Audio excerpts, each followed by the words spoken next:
Knowing that you are so tech savvy, I'd sort of love to pick your brain a little bit about, why you ultimately went with WealthBlock.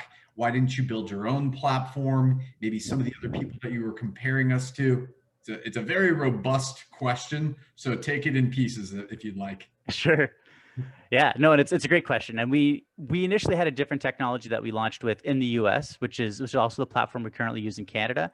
And it's a powerful, comprehensive solution that is not necessarily easy to use. So there's a lot of customization and tweaks on the back end where we needed three different roles on the admin side alone to basically make sure that as folks were approving investors and deals, we weren't breaking the system. So like we needed somebody with a technical background to be able to really actively manage that and provide feedback. When we realized that that was just too bulky a solution for what we were trying to do, especially in the US, where we were used to be part of the broker dealer, and then we decided that SVX actually provided more value as a standalone platform type business. So that allowed us to be a lot leaner, and we still needed the regulatory check marks, but we didn't need the same rigor that was there before.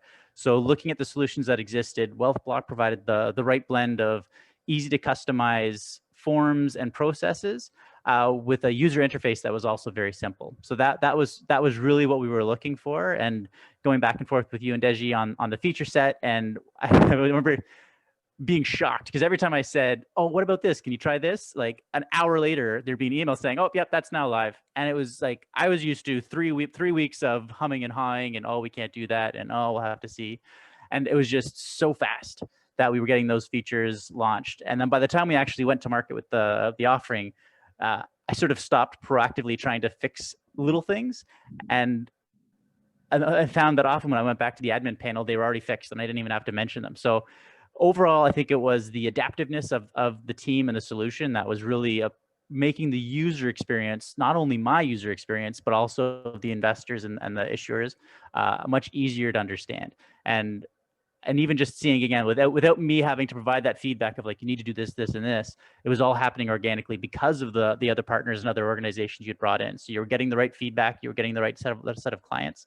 So yeah, it just made sense at the time, and it's been great ever since. That's awesome. And that's the power of having a really good CTO on our end, Deja.